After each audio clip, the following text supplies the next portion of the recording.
तो मैं आज एक्सप्लेन करने वाली हूँ 2018 की तेलुगु मूवी अंतर्युद्ध। मैं पूरी मूवी एक्सप्लेन नहीं कर रही हूँ, मैं बस lesbian point of view explain कर रही हूँ। सो आई एम सॉरी। जो लोग इसको देखना पसंद करेंगे प्लीज़ वॉच। तो आप लोगों का ज़्यादा टाइम वेस्ट ना करते हुए चलिए स्टार्ट करते हैं मूवी अंतर्युद्ध। सो मूवी की शुरुआत होती है और हम देखते हैं हमारी मूवी की मेन कैरेक्टर काजल अग्रवाल को, जो कि एक रेस्टोरेंट में राउंड टेबल में बैठी हुई होती है और एक रेटर उसको पकड़ के तोड़ रही होती है और बोल रही होती है डू इट और डू इट नॉट, जैसे कि कपल शी लव मी और शी लव मी नॉट बोल रहे होते हैं।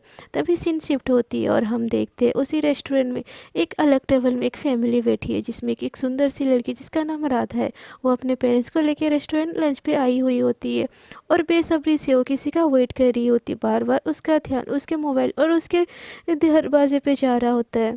उसके पिता उसके ऐसे बिहेवियर को देख के उससे क्वेश्चन करते हुए बोलते, क्या तुम हमें किसी से इंट्रोड्यूस करवाने वाली हो, किसी स्पेशल वन। तभी राधा उनको स्माइल करते हुए बोलती, आपको ऐसा क्यों लगता है, क्या मैं आपको ऐसे ही लंच पे नहीं ला सकती। तो उसके पिता बोलते कि तुम बहाने मत बनाओ, हमें पता है जिस हिसाब से तुम फ़ोन देख रही हो और बार बार दरवाजे पे अपनी निगाहें बैठे रखी हो, हमें ऐसा लगता है आज किसी स्पेशल वन से मिलवाने वाली हो। तभी राधा भी उनकी बातों पे एग्री हो जाती है और बोलती है कि हाँ, वो बहुत स्पेशल है और मैं उसको लाइक करती हूँ। तभी उसके पिता बोलते हैं, ठीक है तुम उससे लाइक करती हो बट उसका नाम क्या है। वैसे मैं तो बहुत मॉडर्न ख्यालातों का हूँ, तुम्हारी मम्मी जैसी नहीं। उसकी मम्मी क्योंकि मौन व्रत में होती है इसीलिए वो कुछ भी नहीं बोल रही होती है, उनके बदले उसके पिता ही बोल रहे होते। तो वो बोलते हैं क्योंकि मैं बहुत मॉडर्न ख्यालात का हूँ, मुझे कास्ट से कोई फ़र्क नहीं पड़ता, बट वो कौन से कास्ट का है ये तुम्हारी मम्मी जानना चाहती है। तो राधा बोलती है, पापा डोंट वरी, वो हमारे ही कास्ट की है। तो उसके पापा बोलते हैं, ठीक है कास्ट में तो कुछ भी नहीं रखा है, मैं तो मॉडर्न ख्यालात का हूँ, बट उसका बैकग्राउंड के बारे में तुम्हें तो पता होना चाहिए। वो लड़का गरीब होगा तो तुमको कैसे संभालेगा। तो राधा बोलती है, पापा जिस फ्लाईओवर से आए हो ना, उस फ्लाईओवर उसके कंपनी का ही है, उसके फैमिली बहुत ज़्यादा रईस है, इतने रईस है कि हम उनसे कंपेयर ही नहीं कर सकते। तो उसके पिता बोलते हैं, ठीक है खानदानी रईस तो होते ही है बट लड़का भी तो कुछ करना ही चाहिए। तो राधा बोलती है, पापा वो एक डॉक्टर है और वो बहुत अच्छे है। तभी बार बार राधा के फ़ोन में टेक्स्ट आ रहा होता है, तभी राधा उस टेक्स्ट का रिप्लाई देते हुए बोलती है, डार्लिंग वेयर आ रही हो। तो सामने से टेक्स्ट आता है कि मैं बस पहुंच रही हूँ, ऑन द वे। तभी उसके पिता उस लड़के के बारे में राधा से और ज़्यादा पूछताछ करने लगते और राधा उनको आंसर देने लगती है। तभी उसके पिता बोलते, बेटा वो कब आएगी। तभी राधा भी उसको ट्रस्ट करती है कि तुम कब आओगी। then सामने से रिप्लाई आता है, आई एम हेयर। और राधा ये देख के एकदम खुश हो जाती है और अपने पिता को बोलती है, कृष बस आ ही गए, और दरवाजे की तरफ इशारा करती है। कृष को देखने के लिए राधा की पूरी फैमिली जैसे उस तरफ देखती है, पूरी फैमिली यानी उसके माता और पिता जैसे ही दरवाजे की तरफ देखते, हम देखते एक बहुत ही ब्यूटीफुल लड़की एक गॉगल्स पहने एकदम रावली स्टाइल में एंट्री कर रही होती है, जिसका नाम होता है कृष्णा। उसको देखते ही राधा के तो माता पिता के पैरों तले ज़मीन एकदम खिसक जाता है और एकदम शॉक हो जाते हैं और वो एकटक देखने लगते हैं। तभी कृष वहाँ पे आती है और अंकल को हेलो बोलती है और आंटी को नमस्ते बोलती है और वहाँ पे बैठ जाती है और अपना इंट्रोड्यूस करवाने लगती है। कृष को सामने बैठा हुआ देख के जो राधा की माँ अब तक मौन व्रत धारण की हुई थी, वो बोलती है, तुम कृष हो। तो कृष बोलते हैं, hi aunty I am Krishna, और ऐसे बोलती है उनको। तो वो बोलती है, बट तुम तो एक लड़की हो, तुम एक लड़की से कैसे। तो राधा बोलती है, हाँ माँ मैं एक लड़की से प्यार करती हूँ। तभी कृष्णा भी उसका साथ देते हुए बोलती है कि हाँ auntie we love each other, but जब तक आप मेरे को लड़की की तरह एक्सेप्ट करो तब तक चलिए कुछ खाने के लिए ऑर्डर कर देते हैं। और वो वेटर को बुला के मटन ऑर्डर करती है। उसको मटन ऑर्डर करता हुआ देख के राधा की माँ एकदम शॉक हो जाती है और बोलती है, क्या तुम नॉन वेज हो, क्या तुम चिकन मटन खाती हो। तो उनकी बातों का रिप्लाई देते हुए कृष्णा बोलती, अरे नहीं नहीं आंटी मैं तो बस मटन खाती हूँ, चिकन के बारे में अगर पता करना है तो आप राधा से पूछ लीजिए, वो चिकन खाती है। और डोंट वरी आंटी मटन तो वेज में ही जाता है। ये सुन के तो राधा की माँ और ज़्यादा शॉक हो जाती है और वो राधा की तरफ देखने लगती है। तो कृष्णा बोलती है, अरे डोंट वरी आंटी वो रोज थोड़ी ना खाती है, बस फ्राइडे नाइट को। और वैसे भी पीने के बाद क्या पता चलता है कि हम चिकन खा रहे हैं कि पनीर, है ना राधा। ऐसे बोल के वो राधा की तरफ देखती है। ये सुन के तो राधा की माँ और ज़्यादा शॉक हो जाती है और एकदम गुस्से में दिखती बोलती है, तुमने सारा धर्म भ्रष्ट कर दिया, तुम चिकन मटन और ड्रिंक भी करती हो। वो एकदम शॉक में कृष्णा कृष्णा कृष्णा ऐसे बोलने लगती है। तो उनके कृष्णा बोलने से कृष्ण सुनती है और बोलती है, हाँ आंटी बोलिए ना। तो आंटी बोलती है, अरे बेशरम लड़की, मैंने तुमको नहीं बोला। और ऐसे गुस्से में वो राधा की तरफ देखती है और बोलती है, अच्छा बोलो राधा, तुम दोनों मिले कैसे एक दूसरे से। तो उनकी बातों का जवाब देते हुए कृष्णा बोलती है, अरे राधा, तुमने आंटी को अभी तक बताया नहीं हमारे बारे में।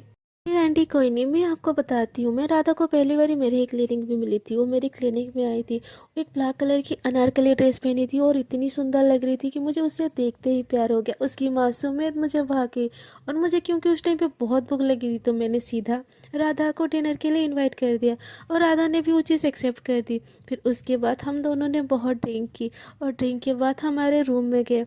और वहाँ पे हमारे बीच जो हुआ ना आंटी, मैं क्या बोलूँ। वो हमारे नाइट की ना सबसे स्पेशल नाइट थी।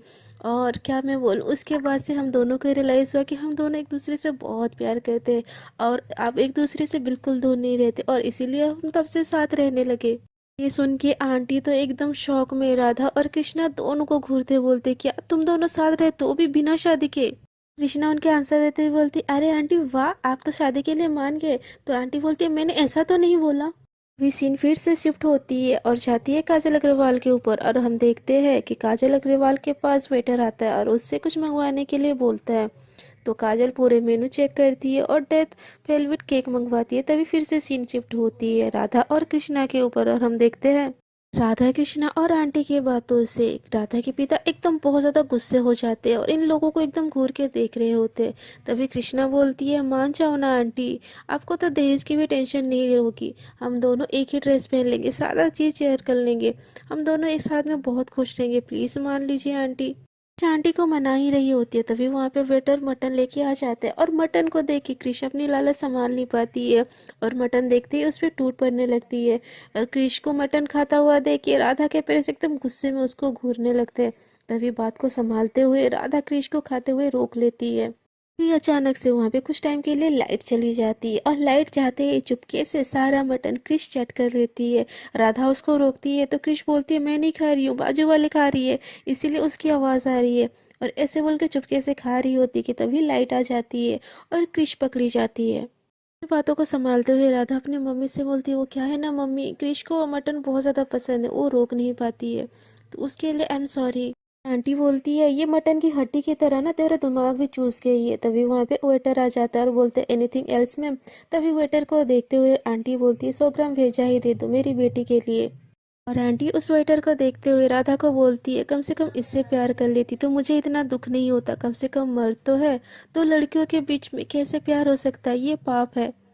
आंटी की बात सुन के राधा के बचाव में कृष्णा बोलती है, आंटी ये पाप नहीं है और ये बायोलॉजिकली ये साइंटिफिकली प्रूव होती है। जैसे लड़कों को लड़कों से अट्रैक्शन, लड़की को लड़की से अट्रैक्शन, या लड़का को लड़की से अट्रैक्शन, ये नॉर्मल है आंटी, और ये प्रकृति में ही है। और ये कैसे प्रकृति के खिलाफ हो सकता है जबकि ये प्रकृति में है। ये बात सुन के आंटी अंकल की तरफ गुस्से में देखती है और बोलती है, मेरा मौन व्रत आप धारण कर लिए हो क्या, कुछ तो बोलो इनको, कुछ भी अनाप शनाप बके जा रहे हैं। ये बात सुन के अंकल भी गुस्से से बोलते हैं, राधा तुझे ये क्या हो गया, चलो मैं तुम्हें डॉक्टर के पास ले जाती हूँ। तभी कृष्णा अंकल को बोलती है कि नहीं अंकल, राधा एकदम ठीक है। तभी अंकल उसको गुस्से में बोलते हैं कि आप, मुझे अपनी बेटी से बात करने के लिए भी तुम्हारी परमिशन लेनी पड़ेगी, तुम हो कौन।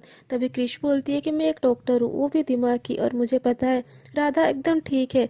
तभी अंकल राधा को देखते हुए बोलते कि बेटी तुमको क्या हो गया, तुम पहले कितनी अच्छी थी, घर में कोई अंकल आंटी आए तब भी उनसे कितने अच्छे से बात करती थी, अब तुमको ये क्या हो गया, इस लड़की ने तुम्हें क्या कर दिया है, ये तुम्हारी गलती नहीं है, सब इसी की गलती है, इसी ने ही तुम्हारा दिमाग खराब किया है, ये तुमको इतने साल इतना प्यार दिया और तुम ये क्या कर रही हो। अंकल की बात सुन के अब राधा बोलती है, हाँ पापा, आपने मुझे बहुत प्यार दिया, इसीलिए 8 साल की उम्र में सॉन्ग सीखने भेज दिया। आपको पता है सॉन्ग टीचर मेरे साथ क्या करते थे, वो मेरे थाए पे ऐसे थाए करके वो ताल देते थे। आपको पता है अंकल ने मेरे साथ क्या किया, ऐसे बोल के उसके साथ जो जो इंसिडेंट हुआ होता है, जो चाइल्ड अब्यूज़ हुआ होता है, वो सारी बातें वो अपने पेरेंट्स को बोल देती है। ये सुन के राधा के मॉम एंड डैड एकदम शॉक हो जाते और राधा को बोलती है, बेटा तुम्हारे साथ इतना कुछ हो गया और तुमने हमें बताया तक नहीं। राधा उनको बोलती है हिम्मत नहीं थी मेरे पास पापा, इसीलिए मैं कुछ भी बोल नहीं पाई और इसीलिए मैं शहर आ गई। बट शहर में भी मैंने देखा वही सब है, वही सब गंदगी है और इन सब चीज़ से तंग आके मैं सुसाइड करने वाली थी। और तब मेरी मुलाकात क्रिश से हुई। तभी क्रिश बताती है हाँ अंकल, मेरे पास के मेडिसिन स्टोर में ये स्लीपिंग पिल्स खरीदने गई थी और मैंने उस मेडिसिन स्टोर वाले से कांटेक्ट कर रखा था कि जो भी स्लीपिंग पिल्स खरीदने आए उसको मेरा प्रिस्क्रिप्शन देना और मेरे पास भेजना। राधा को पहली मुलाकात से मैंने डिनर के लिए इसीलिए पूछा था कि उसका सारा दर्द नहीं बता पाए, बट सारी दर्द जानने के लिए एक रात काफ़ी नहीं थी। इसीलिए मैं राधा से बार बार मिली और उसका काउंसलिंग की और उसके मन की सारी दर्द मैंने बाहर निकाला और तब जाके राधा थोड़ी सी नॉर्मल हुई है। कृष्णा उनको ये भी बताती है कि वो एक बाई जेनेटिक लेस्बियन है। बस राधा के केस में मर्दों के खिलाफ जो उसकी नफरत है उसको लड़की की तरफ खींचता गया और वो उनसे प्यार करने लगी। कृष्णा की पूरी बात सुन के अंकल बोलते ठीक है, मैं तुम्हारे साथ जो भी हुआ मानता हूँ, बट फिर भी मैं इस रिश्ते के खिलाफ हूँ। दो लड़कियों के बीच में रिश्ता ऐसे कैसे हो सकता है? कहीं सुना है क्या? ऐसा हो ही नहीं सकता, ये पॉसिबल ही नहीं है। तभी राधा अंकल को समझाते हुए बोलती है कि ऐसा पॉसिबल है पापा, दुनिया में बहुत सारे ऐसे दो लड़कियां हैं जो शादी करके एक साथ रह रही है और दोनों एक साथ ही है और ये पॉसिबल है। तभी राधा की माँ बोलती बट बच्चा। तभी राधा अपने फ़ोन में एक फ़ोटो दिखाते हुए बोलती है कि ये राजू है और इसको हम अडॉप्ट करेंगे। तभी कृष्णा बोलती है देखना अंकल, अनाथ बच्चे को हम पढ़ाएंगे ना तो ये भी अब्दुल कलाम से आगे जा सकता है। ऐसे बोल के वो अंकल की तरफ देखती है। तभी अंकल बोलती है बट ये समाज इन दो रिश्ते को कभी एक्सेप्ट नहीं करेगा। तभी राधा कृष्णा बोलते हैं हमें बस आपकी एक्सेप्टेंस चाहिए अंकल, आप प्लीज़ इस रिश्ते को एक्सेप्ट कीजिए। तभी अंकल बोलते हैं कि मैं बहुत पुराने ख्यालों का आदमी हूँ, मुझे खेद है कि मैं अच्छा बाप कभी नहीं बन सका और मैं तुम दोनों की रिलेशनशिप को कभी एक्सेप्ट नहीं करूँगा। ऐसे बोल के उनके तरफ देखते हैं। कहानी फिर से शिफ्ट होती है काजल अग्रवाल की तरफ और हम देखते हैं काजल एक ऑर्गन डोनेशन फॉर्म साइन करती है और अपने डायरी में लिखती है कि मुझे ये करना ही पड़ेगा, मेरे प्रॉब्लम का एक इकलौता सोल्यूशन है। और तभी हम देखते हैं वहाँ पे एक रॉबरी होती है। एक गुंडा एक आदमी के पास से बहुत सारा पैसों का बैग उठा के वहाँ से भागने लगता है। उसके हाथ में गन होती है, उसको सब रोकने की कोशिश करते हैं। तभी वो एक छोटी बच्ची के माथे पे गन रख देता है और जिसके बचाने के लिए एक म्यूजिशियन वहाँ पे आ जाता है और जो एक शेफ होता है वो भी उसको बचाने आ जाता है। उस बच्ची को बचाने के लिए क्रिश भी वहाँ पे चली जाती है। तो मिलकर उस बच्ची को बचा तो लेते हैं, बस इस बीच की खींचातानी में एक गोली राधा के ऊपर चल जाती है और उसके सीने पे लग जाती है। उसकी बहुत ब्लीडिंग होती है। इस चीज़ से परेशान होकर क्रिस उसको लेके उसके पेरेंट्स के साथ वहाँ से जाने लगती है। तभी वहाँ पे जो वॉचमैन होता है वो डोर बंद कर देता है, इन लोगों को बाहर जाने नहीं देता है। वॉचमैन होता है वो भी उस मूवी का एक पार्ट होता है जिसको मैंने एक्सप्लेन नहीं किया है। सो वो किसी रीज़न से इन लोगों को बाहर जाने नहीं देता। राधा के माँ बाप बहुत रिक्वेस्ट करते हैं बट वो उनको कैद करके अंदर ही रखता है। सब जैसे अंदर होते हैं तभी अंदर से एक आवाज़ सुनाई देती है। जैसे ही सब लोग पीछे मुड़ के देखते हैं तो पीछे एक चुड़ैल होती है जो कि एक भयंकर रूप में होती है और वो उन्हीं की तरफ आती है। उसको देख के सब डर जाते हैं। तभी हम देखते हैं कि चुड़ैल के ऊपर जैसा रिएक्शन हो रहा है काजल अग्रवाल के ऊपर भी एग्जैक्ट रिएक्शन हो रहा है। तभी काजल अग्रवाल एक मंत्र पढ़ती है और वही मंत्र सारे के सारे रेस्टोरेंट के लोग पढ़ने लगते हैं। तब भी वो भूत कंट्रोल में नहीं आ रहा होता है। तभी काजल अग्रवाल अपने माथे पे रिवॉल्वर रखती है और बोलती है मुझे ये करना ही होगा और वो खुद को शूट कर देती है।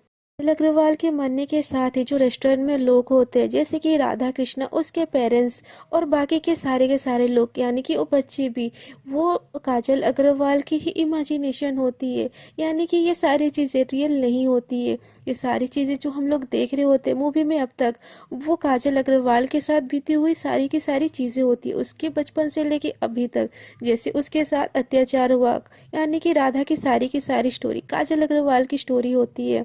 वो समझ नहीं पाती उसमें दुनिया है कि दुनिया की इमेजिनेशन उसके अंदर भरी पड़ी है। और काजल अग्रवाल के मरने के साथ ही ये मूवी यहीं पे एंड हो जाती है। तो फ्रेंड आपको ये मूवी कैसी लगी कमेंट करके ज़रूर बताएगा। मैं ये मूवी पूरी एक्सप्लेन नहीं कर रही हूँ, इसके लिए आई एम सॉरी। और आपको ये वीडियो अच्छी लगी तो प्लीज़ वीडियो को कर दीजिए लाइक शेयर एंड कमेंट। और जो लोग चैनल पे न्यू है कृपया मेरे चैनल को क्यूट क्यूट से लाइक शेयर एंड सब्सक्राइब कर दीजिए। अब तक के लिए इतना ही, बाय बाय, अपना ख्याल रखिएगा।